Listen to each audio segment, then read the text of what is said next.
Hello दोस्तों, Satveer online classes में आप लोग का स्वागत है। आज आप लोग के अकबर के बारे में पूरी बात बताएंगे कि अकबर के पिताजी का नाम क्या था, अकबर के माँ का नाम क्या था और अकबर के कितने वर्ष तक राज किए, अकबर के दरबार में उनके मंत्रिमंडल में कौन कौन थे।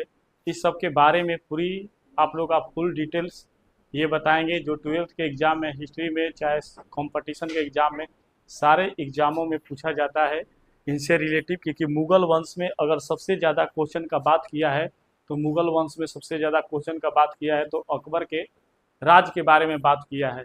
क्योंकि हम लोग जानते हैं कि मुगल वंश का स्थापना जो किया था उसका नाम था बाबर। बाबर ने भारत में सबसे पहली बार उन्होंने मुगल वंश की स्थापना 1526 ईस्वी में की थी, पानीपत के युद्ध जीतने के बाद। क्योंकि हम लोग जानते हैं कि पानीपत का जो युद्ध हुआ था वो 1526 ईस्वी में हुआ था, वो जिसमें उसने बाबर ने इब्राहिम लोदी को हराया था। ठीक है। और उसके बाद हल्दी घाटी का युद्ध हुआ, खनवा का युद्ध हुआ। उसके बाद खनवा के युद्ध में राणा संगा को हराया गया। तो इसके बाद 1530 में बाबर के मृत्यु होने के बाद उनके लड़का का नाम था, जो बड़ा लड़का था हिमायूं, उसको राजगद्दी पर बैठा मुगल वंश के। उसके बाद जब बाबर राजगद्दी पल्ले हटा, बाबर की मृत्यु 1556 में फतेहपुर के सिकरी के सीढ़ी पल्ले गिर के जब हो गया, तो उस समय अकबर का उम्र मात्र 14 वर्ष था।